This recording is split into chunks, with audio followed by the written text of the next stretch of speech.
capítulo 9, segundo João, mesmo assentados, diz-nos a palavra do Eterno. Caminhando Jesus viu um homem cego de nascença. E os seus discípulos perguntaram: Mestre, quem pecou? Este ou seus pais para que nascesse cego? Respondeu Jesus: Nem ele pecou, nem seus pais, mas foi para que se manifestem nele as obras de Deus.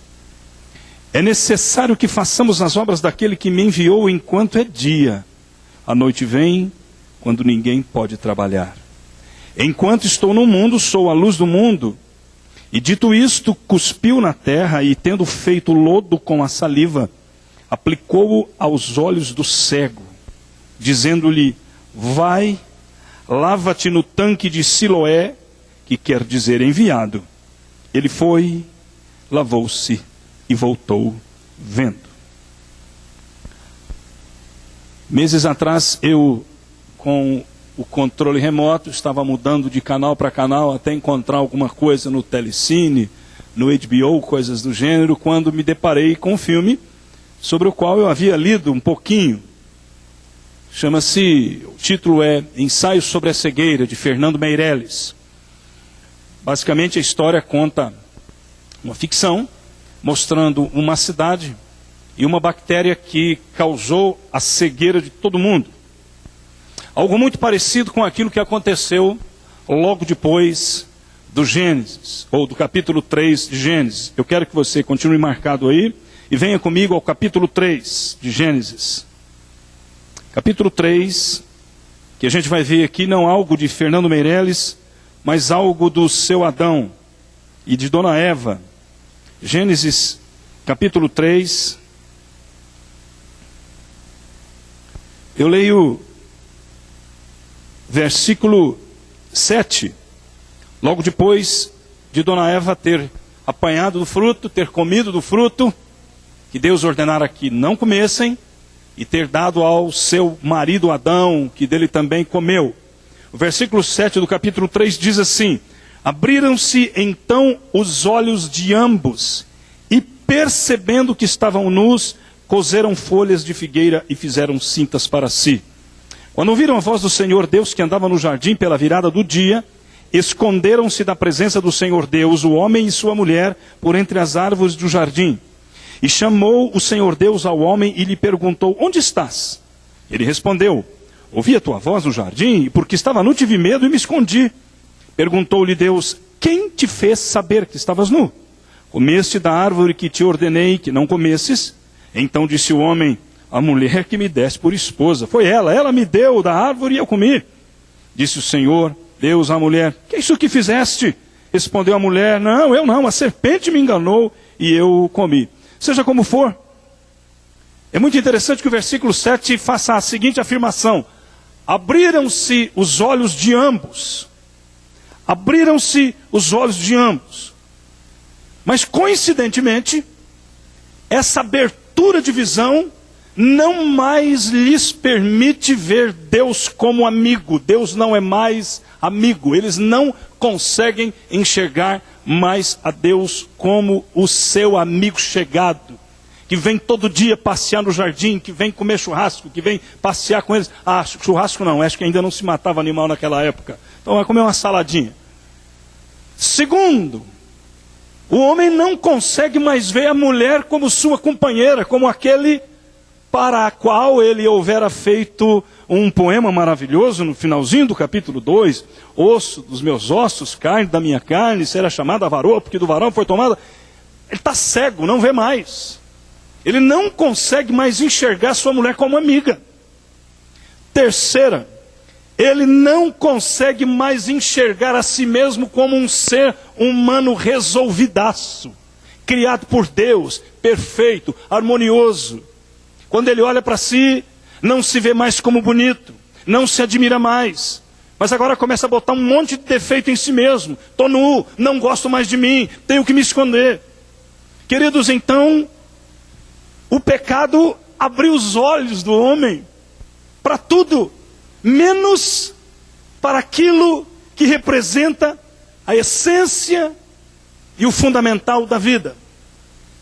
Milhares e milhares de anos depois, eu não sei quando é que ano histórico, já teve gente que fez uma cronologia, o bispo de Urscher dizendo que havia 6.000 anos, não importa.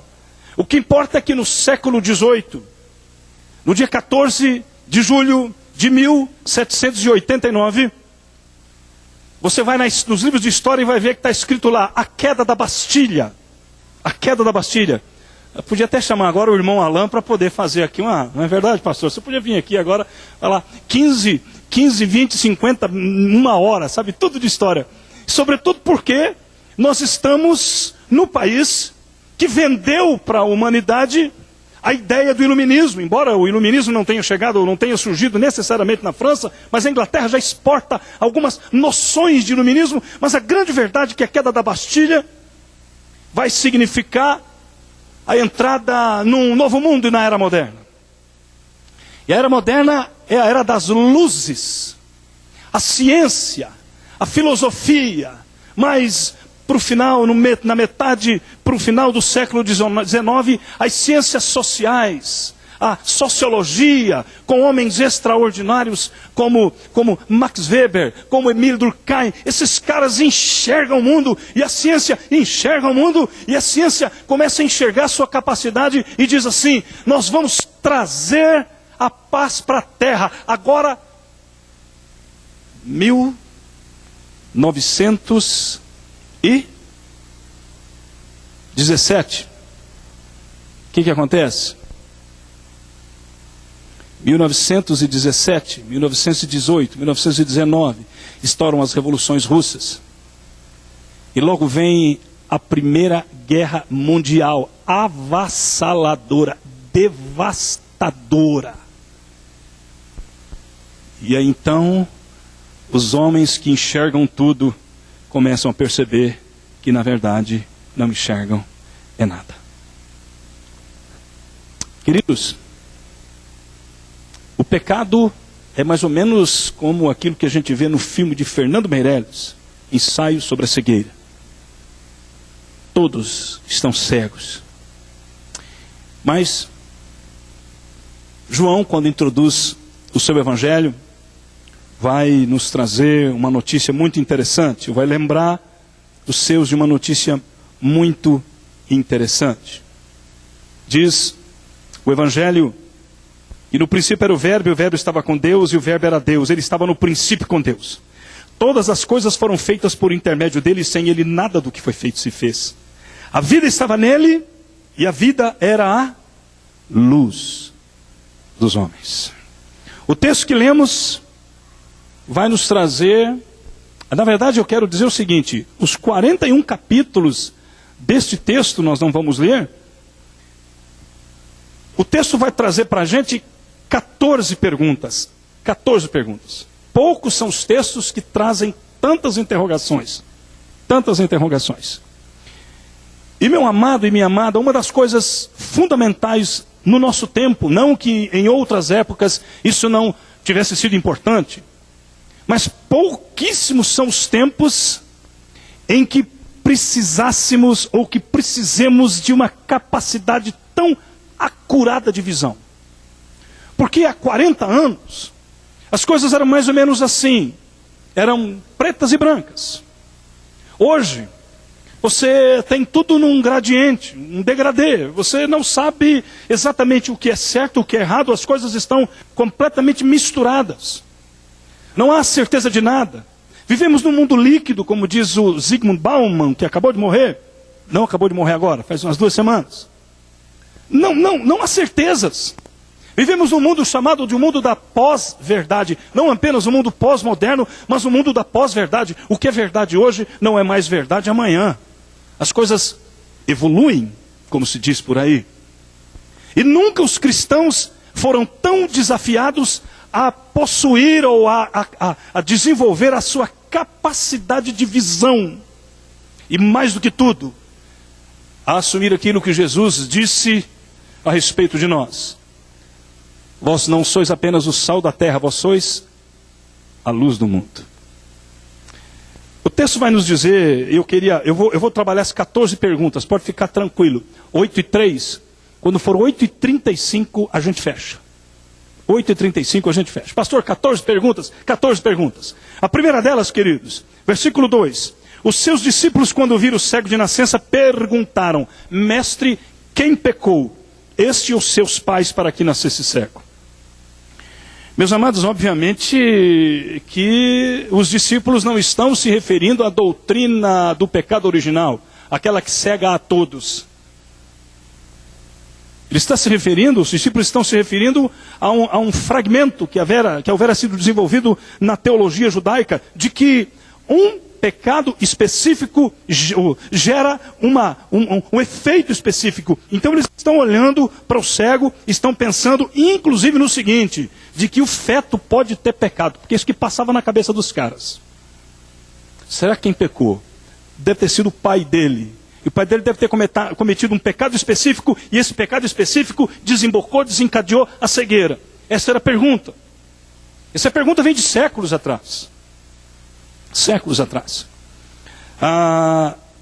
Eu queria que você se lembrasse de alguns anos, quando estava muito em moda aquela teologia da maldição, ou teologia da quebra de maldições. Quebra de maldições. Você chega na igreja, entrega a vida a Jesus, você confessa o Senhor Jesus, você reconhece e entende a palavra, que o Senhor Jesus na cruz levou todos os nossos pecados e as iniquidades, levou sobre si. Então você crê que o sacrifício do Senhor Jesus foi absolutamente suficiente, mas aí vem um camarada e fala, não é bem assim. Você precisa fazer algumas coisinhas. Seu pai foi alcoólatra? Então você precisa regredir, porque o pecado específico do alcoolismo do teu pai vai desencadear algo muito parecido e você tem que quebrar essa maldição. Alguns malucos chegavam a fazer regressão intrauterina. Ou seja, os discípulos não estão fazendo a pergunta certa. Mas Jesus não está desencorajando os discípulos a fazerem perguntas. Eu quero que você entenda, meu amado, e eu quero que você se convença disso, que não é mais bíblico deixar de fazer perguntas. Em 1974, em Lausanne, na Suíça, reuniram-se cerca de 4.000 líderes evangélicos de mais de 150 países, para aquele que se tornaria o mais memorável encontro de evangelização mundial. O Encontro de Evangelização Internacional de Lausanne. E uma das palestras foi proferida pelo Dr. Francis Schaeffer. E o Dr. Francis Schaeffer, em 1974, alertava para uma questão que nos assola hoje. Ele dizia o seguinte: muito cuidado com esse negócio que está rolando por aí, do tipo, creia somente, não faça perguntas. Dr. John Stott, que esteve na ocasião, pastor anglicano, escreveu um livreto muito interessante. Crer é também pensar. E o Dr. Francis Schaeffer vai lembrar que é necessário fazer pergunta. É necessário questionar. Você não é mais santo simplesmente se ao final deste culto o pastor lhe deixa uma dúvida e você não faz pergunta nenhuma. Você não está sendo mais santo, não. Pergunte. Mas a questão aqui não é fazer pergunta, é acertar na pergunta. E eles estão fazendo uma pergunta que não tem nada a ver. Má teologia. Má teologia. Boa teologia, boas perguntas. Má base teológica, perguntas ruins. E a questão que Jesus censura não é o fato de eles estarem fazendo perguntas. É o fato de que eles não avançam na pergunta. Eles não fazem uma segunda pergunta. O certo, eu gostaria que nós tivéssemos aqui uma outra pergunta do tipo: Senhor, o senhor não vai fazer nada não? Senhor, o senhor não vai curar o cego? Senhor, nós temos andado com o Senhor e o Senhor tem feito grandes maravilhas. Senhor, nós cremos na tua bondade, nós cremos na tua providência, nós cremos no teu poder, nós cremos que tu és o Cristo, o Filho do Deus vivo. aquela declaração maravilhosa que nós temos lá do apóstolo Pedro em Mateus capítulo 16. E a partir deste reconhecimento, a partir desse conteúdo doutrinário, Jesus, o cara é cego. A gente conhece esse cara. Esse cara esmola há muitos anos, há mais de 30 anos. Ele está nesse processo de mendicância exatamente por conta disso. Ele é cego. Mas os discípulos não estão preocupados, estão preocupados com especulação teológica, que é uma das grandes tragédias da igreja. Das igrejas que se dizem racionais, das igrejas que se dizem conservadoras. Elas fazem perguntas, propõem respostas, fazem perguntas, propõem respostas, mas não passam, não avançam. É um círculo vicioso. Aí a gente não tem mais teologia, a gente tem filosofia com tintura bíblica. Porque a teologia tem que potencializar ações. A teologia precisa dar a mim uma visão sublime da vida, a partir da qual eu sei agir. Lendo alguma coisa sobre esse texto, eu li uma matéria muito interessante. Existe uma expressão católica, por favor. Essa semana um pastor já foi metralhado, chamado Marcos Amaral, que eu não estou falando para você de terceira mão, que o sujeito apareceu, disse que na Fátima Bernardes, e falou um bocado de coisa lá, e o povo está detonando o cara. Por favor. Não estou dizendo que amanhã você vai ter que abrir um livro da doutrina católica, eu só estou dizendo que os católicos dizem o seguinte: ver, julgar e agir. Ver a partir de que lente? Ver a partir de que lente? Não da lente marxista. Não. Mas da lente da teologia reformada. Nós somos reformados. E nós temos uma teologia, nós temos um pensamento teológico articulado, de maneira que nos proporciona lentes que podem ver, que podem nos ajudar a julgar, a elaborar e que nos ajudam a agir. Esse negócio de fazer teologia por amor à teologia, ah, pastor, o senhor precisa ir na minha igreja porque a minha igreja ama as escrituras. Querido,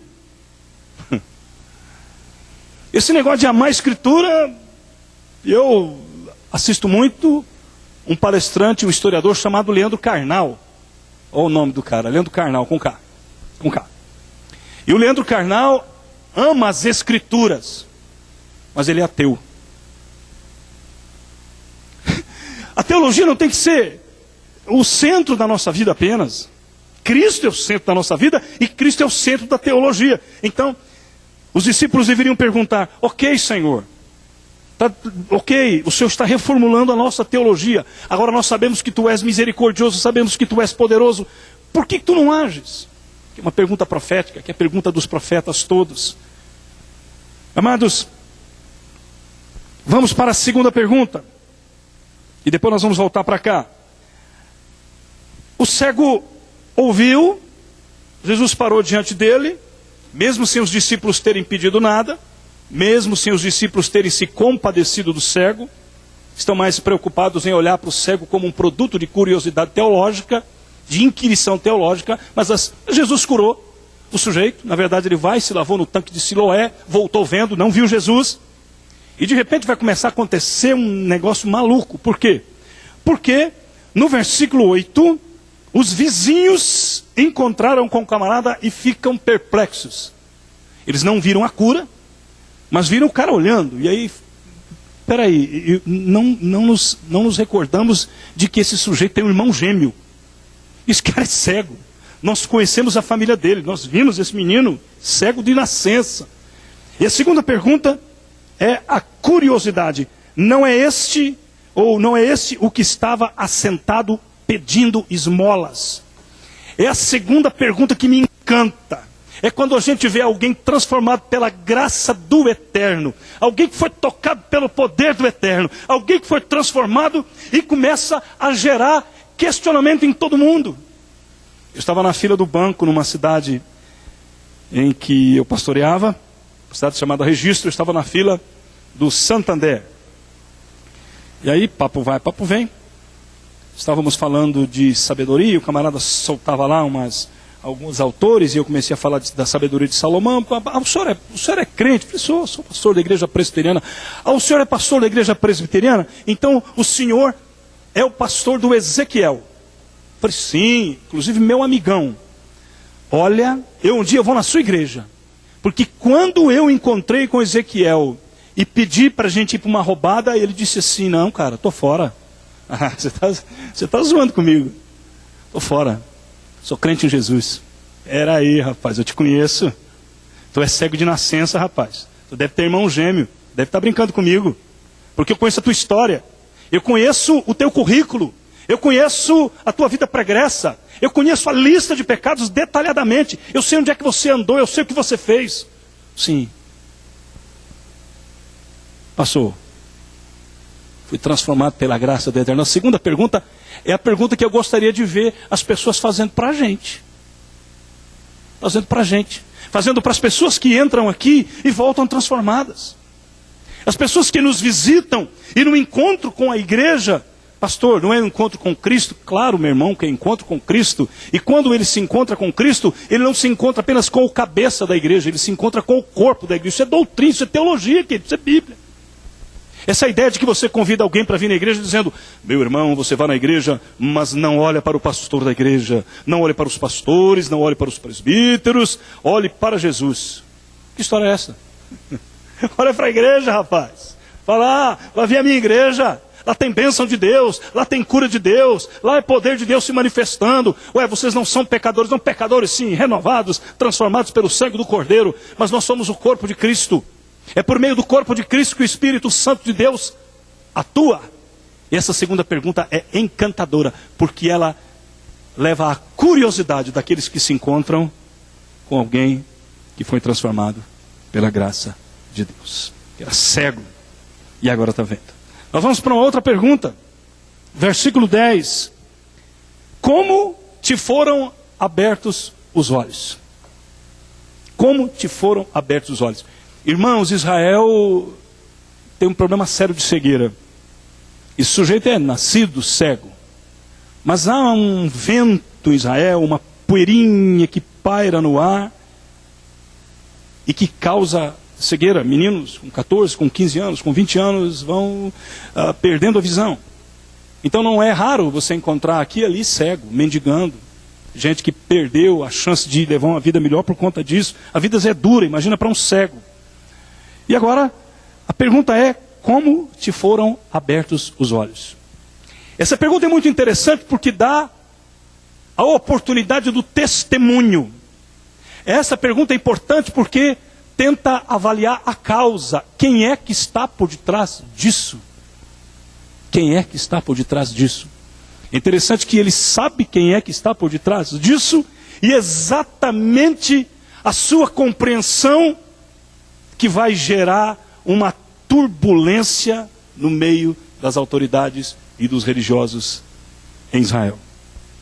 Terceira pergunta, é pergunta que enseja uma resposta evangelizadora. Quem te transformou, Ezequiel? Jesus. Onde é que ele te transformou? Na igreja tal. Ou seja, isso é uma pergunta muito interessante.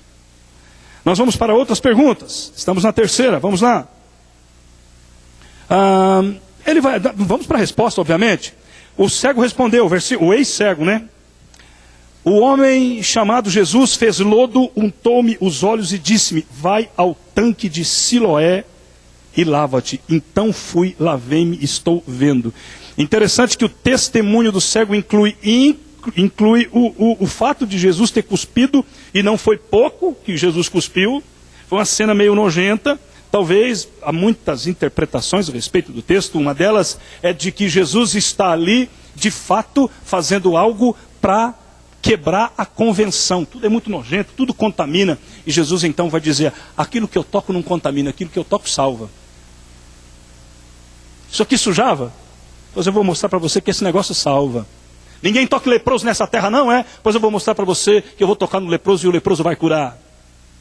A gente não frequenta tal ambiente, claro que não deve frequentar. Mas e as pessoas de tal ambiente? Aquelas das quais nós queremos distância.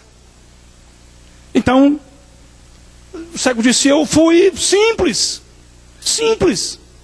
Irmãos, o testemunho, tem gente que não consegue dar testemunho de sua conversão. Acho um negócio muito complicado. Acho que tem que fazer um apanhado teológico.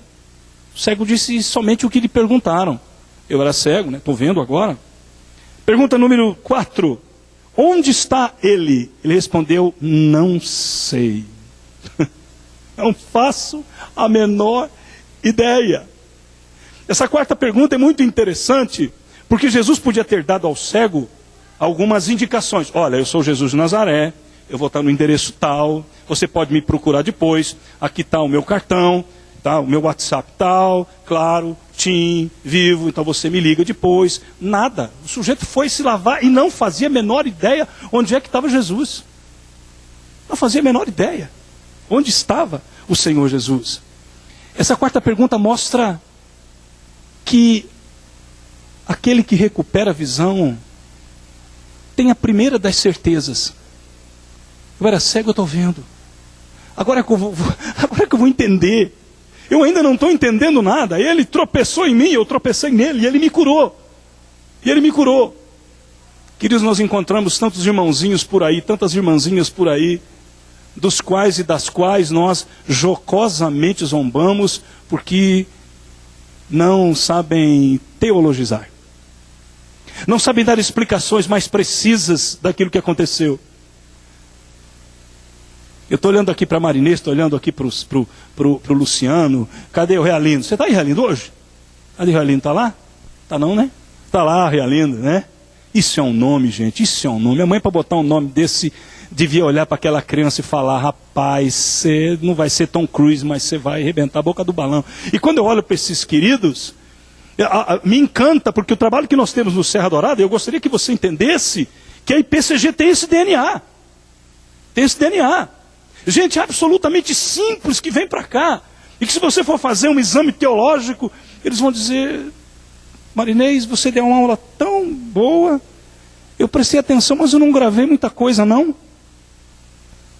Nós temos uma irmãzinha lá chamada Alvina, né? Me emociona falar da Alvina, queridos. Me emociona falar da Alvina. Peça para ela fazer um arrazoado teológico, ela não vai saber. Só que quando ela está lá, ela tem a incrível capacidade de atrapalhar a nossa aula, abençoadamente, porque ela fala, ela é absolutamente autêntica. Mas quando a gente olha para a Alvina, a gente tem aquela certeza. Era cega, agora está vendo. Mas está começando, né? Está começando, né, Marinês? Está começando. E a gente com as nossas manias de que as pessoas... Por favor, querido, longe de um pastor presbiteriano, longe, mas muito longe, de um pastor presbiteriano de nome Amaury Vação Filgueiras, 971-684-328-34, está encorajando qualquer tipo de preguiça intelectual, por favor. Eu só estou dizendo o que a Bíblia está dizendo. Pergunta número 5. Aí a situação vai começar a pegar, porque eles agora, a situação está se espalhando, a notícia está se espalhando. A notícia agora saiu da vizinhança e vai chegar nos ouvidos dos fariseus, que já haviam assentado tirar a vida de Jesus. Religiosos, cumpridores, aqueles caras sobre os quais eu disse, eles dão o dízimo da hortelã, do endo, do cominho, eles jejuam 2 vezes por semana, eles oram 3 vezes nos cantos das praças, eles são os caras da mais alta respeitabilidade. Quando eles circulam pela cidade, todo mundo aplaude. Mas Jesus está na alça de mira desses caras. Então chegou na mão dos fariseus, e o versículo 14, era sábado, o dia em que Jesus fez o lodo e lhe abriu os olhos. Bom, eu não sei como você reagiria, mas se eu sou um religioso, minimamente religioso, eu me alegraria de ver que um camarada que é cego desde nascença recuperou a vista. Mas não há uma gota de alegria aqui. Queridos, não há uma gota de alegria. Nada. Nada. Quando é que ele fez esse negócio? Sábado. Pergunta 5. Os fariseus, por sua vez, lhe perguntaram como chegara a ver. Aí começa a inquirição teológica. Aí começa a inquirição religiosa. Se foi no sábado, está errado. Meu, o cara está vendo. Um homem com a vida completamente definida, mendigo. Nasceu cego, mendigo. Não pode. Pergunta número 6, versículo 16. Diziam outros: como pode um homem pecador fazer tantos sinais? Porque os fariseus tinham dito o seguinte: esse camarada está curando no sábado, então ele é pecador. Sabe por quê?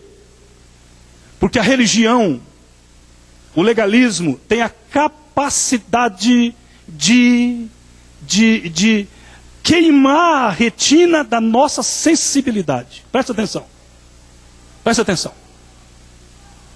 Teologia na boca e na cabeça de legalista só presta para uma coisa: insensibilidade. Teologia tem que ser na cabeça de gente santa. Está prestando atenção? Você está comigo, querido? Você está comigo? Presta atenção.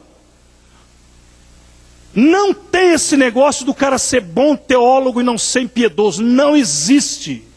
Não tem. Está fora. Você ama teologia? Pastor, eu amo teologia. Tu é piedoso, cara?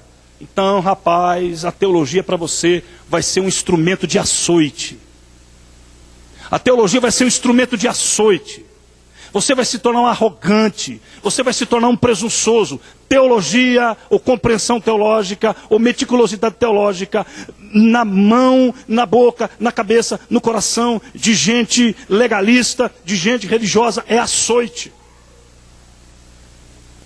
Eu já compartilhei com vocês, vou compartilhar de novo. Eu amo teologia, querido, eu amo teologia. Principalmente na área de missão. Mas no seminário eu gostava muito de teologia sistemática. Repeteco de ilustração. Sou péssimo para ilustração, então repeteco, tá? Repeteco. Eu só estou dizendo que eu sou o cara que experimentou esse negócio. Sábado, olha que coincidência, era sábado. E duas senhoras, na verdade uma senhora e uma menina, na porta da minha casa, testemunho de Jeová, na minha cidade, Juquiá. Tenho 10 minutos, Senhor. Jesus de Nazaré, me ajuda aí. E aí, eu, com toda aquela bagagem teológica, e tinha acabado de estudar uma matéria chamada heterodoxia, com os caras bons demais. Paulo Romeiro, esses caras todos do fera. E eu era bom. De manhã, elas entraram na casa de uma das famílias mais piedosas da minha cidade, que é meu pai e minha mãe. Falo isso com a maior tranquilidade do mundo. Eles se sentaram, e quando eles abriram a revistinha, eu comecei a bater. E batia. Elas vinham para cá, apanhava daqui. Eu dei uma surra teológica neles. A moça foi embora chorando. E a menina não entendendo nada. A hora que ela saiu, eu disse assim: entrou na minha casa, vai apanhar. E o Espírito Santo de Deus me dizendo: parabéns. Parabéns, é isso mesmo. Ótimo. Para isso que eu te levei para o seminário. Exatamente para isso. Seu miserável, você não ofereceu um copo com água para aquela mulher. Eu sei do que eu estou falando, meu lindo. Eu sei do que eu estou falando, minha linda. Eu sei. Todo dia de manhã eu tenho que prestar atenção. Deus, o Senhor me conhece. O Senhor sabe quem eu sou. Teologia na mão de fariseu é açoite. Outra pergunta, não sei se eu estou na 7ª ou na 8ª. Versículo 17. Perguntaram ao cego: que dizes tu a respeito dele, visto que te abriu os olhos? O cara não sabe dizer. Eles são cruéis, queridos. Cruéis. Essa é pergunta de gente que é cruel. O camarada foi curado ontem. O cego não entra no templo. O cego não entra na sinagoga. O cego não tem conhecimento bíblico. O cego não tem conhecimento teológico. Ele é excluidaço. E eles agora querem que o cego faça uma descrição pormenorizada. Isso é crueldade. Então, essa pergunta, sei que se é a 7ª, se é a 8ª, é uma pergunta da crueldade. Diz aí. E o cego sabe alguma coisa. E o cego vai dizer o quê? Que é profeta. que é profeta. O cego não devia ter dito isso. Uma pergunta simples, uma pergunta direta. Ele é profeta. Não acreditaram os judeus que ele fora cego. Não acreditaram. Sabe por quê? É porque quando não se encaixa na minha teologia, na teologia do religioso, não tem fresta, nós somos um arcabouço estruturado, e a gente coloca a nossa compreensão teológica acima das Escrituras. Acima das Escrituras. As Escrituras não são mais a nossa regra de fé e prática, a nossa lente, por meio da qual nós enxergamos o mundo. É a nossa teologia, e a nossa teologia não tem espaço para algumas coisas. Precisamos tomar cuidado. Precisamos tomar muito cuidado. Outra pergunta. Versículo 19. Eles o interrogaram. Aí os pais chegaram. Versículo 18, os pais chegaram. Não estão entendendo o que está acontecendo. Não estão entendendo. Estão mais surpresos do que qualquer um. Porque eles conhecem a luta do filho. Eles sabem. Eu fico pensando na mãe daquele menino cego. Quando o menino nasce cego e a mãe já diz o seguinte: eu já choro pelo meu filho porque ele vai ser mendigo. E aí vou interrogar os pais. É esse o vosso filho de quem dizeis que nasceu cego? Como, pois, vê agora duas perguntas numa só? Eles não se contentam com a pergunta, com a resposta do menino. Eles têm que achar alguma coisa. Eles têm que achar. O inquiridor é isso. Cão farejador. Tem que achar alguma coisa. Eles têm que achar algum erro em Jesus. Eles não se contentam. E eles continuam o seu processo de inquirição. Os pais responderam: sabemos que este é nosso filho e que nasceu cego. Simples assim. Ele é nosso filho e nasceu cego. Ponto final. E não sabemos quem abriu os olhos. E no versículo 22, olha só. Os pais estão com medo dos judeus. Com medo. Eles estão tremendo de medo, porque sabem muito bem o que os pais podem fazer. E os fariseus continuam apertando. Versículo 24, dá glória a Deus, nós sabemos que esse homem é pecador, estão falando de Jesus. E agora o cego vai intervir, o ex-cego vai intervir. Se é pecador, não sei, uma coisa sei. Eu era cego e agora vejo. É como se o moço estivesse dizendo: vamos parar com esse negócio, Para de querer tentar achar, para. Eu era cego, eu vejo. Não sei se ele é pecador, mas o fato é este. O fato é este. Ele me curou. Versículo 26, 10ª pergunta. Que te fez ele? Como te abriu os olhos? 10ª e 11ª pergunta. Eles continuam, gente. Gente, fariseu é complicado, hein? Não dá um tempo. Eles não. Você percebe que não tem espaço para dizer: ok,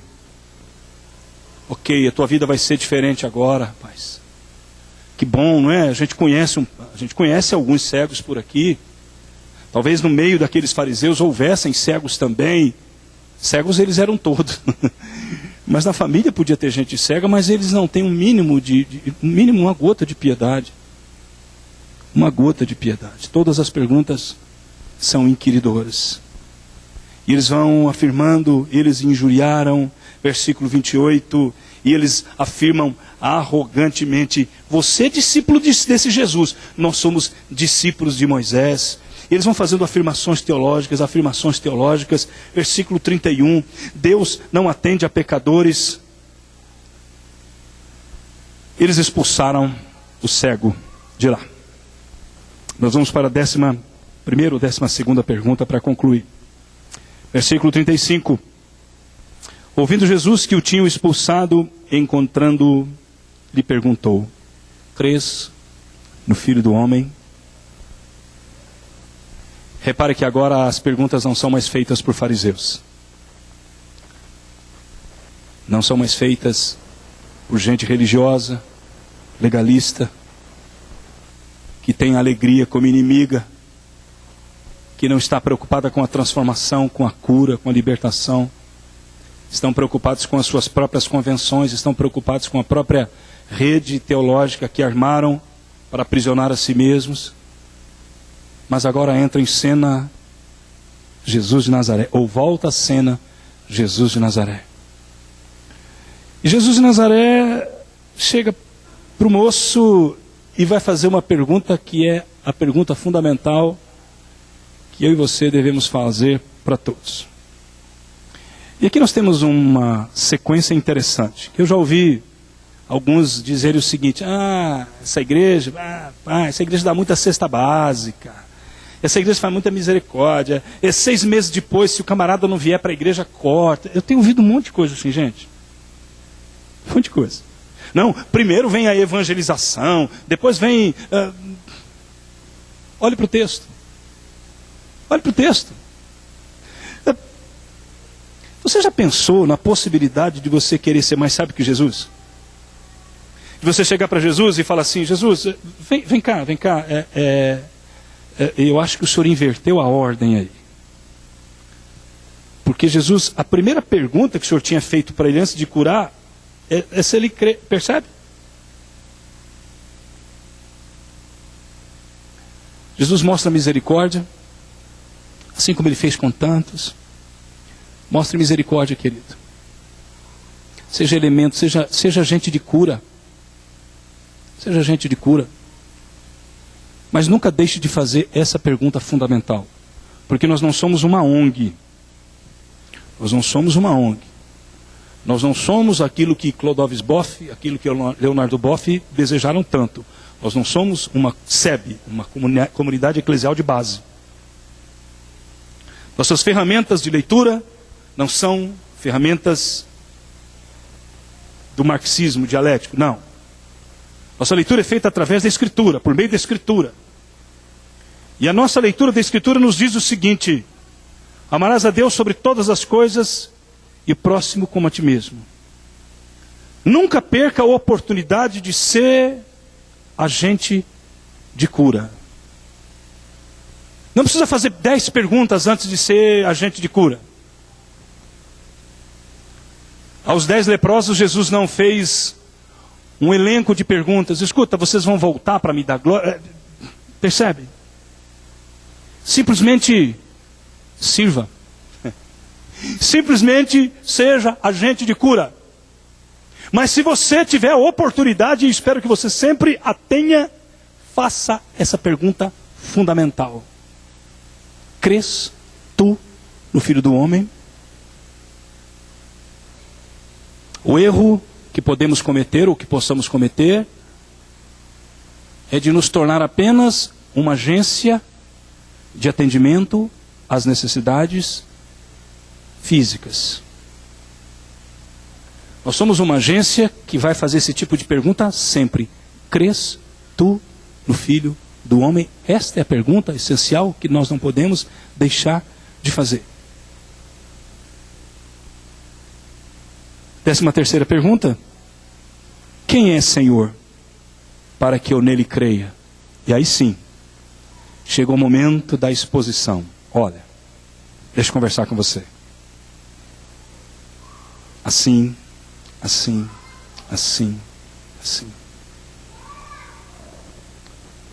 Eu encerro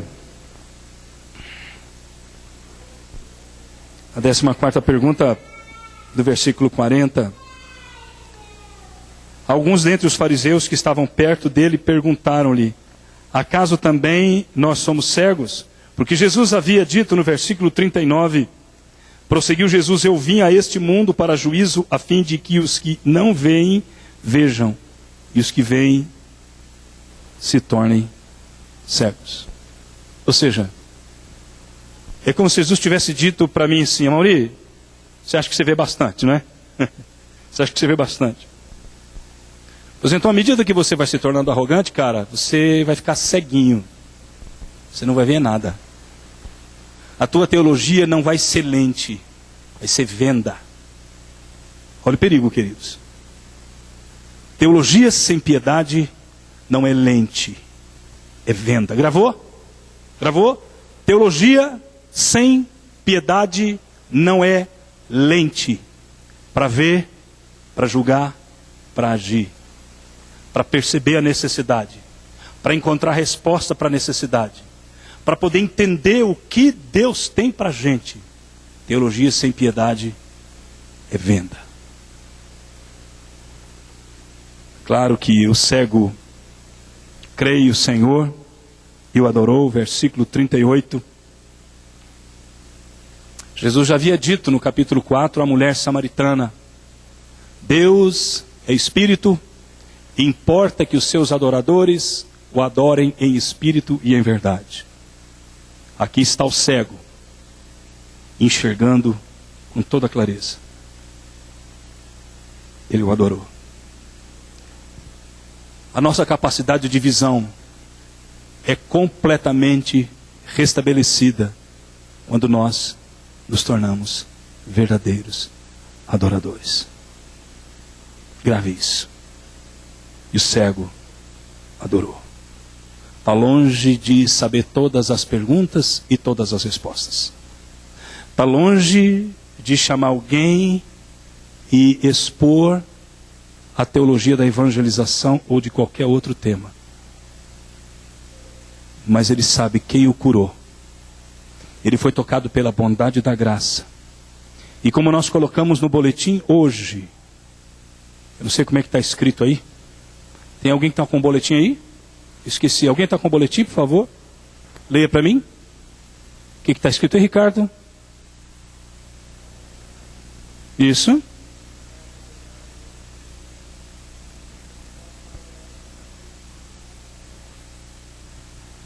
O milagre da graça faz o quê? Nos faz enxergar a riqueza ou a beleza de Cristo. É a mesma graça que nos faz enxergar o mundo como o Senhor o vê. O Senhor não viu o cego como um objeto de especulação filosófica ou teológica. Jesus não viu o cego apenas como fruto de um pecado que houvera sido cometido ou por ele no ventre ou pelo seu pai. Não.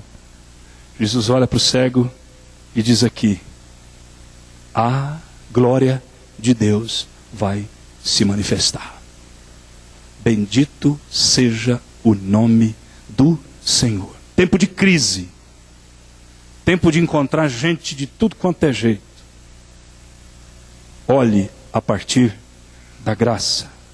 Porque a partir da graça você vai verificar e vai enxergar possibilidade de ser um agente de cura e de transformação. E que Deus te abençoe.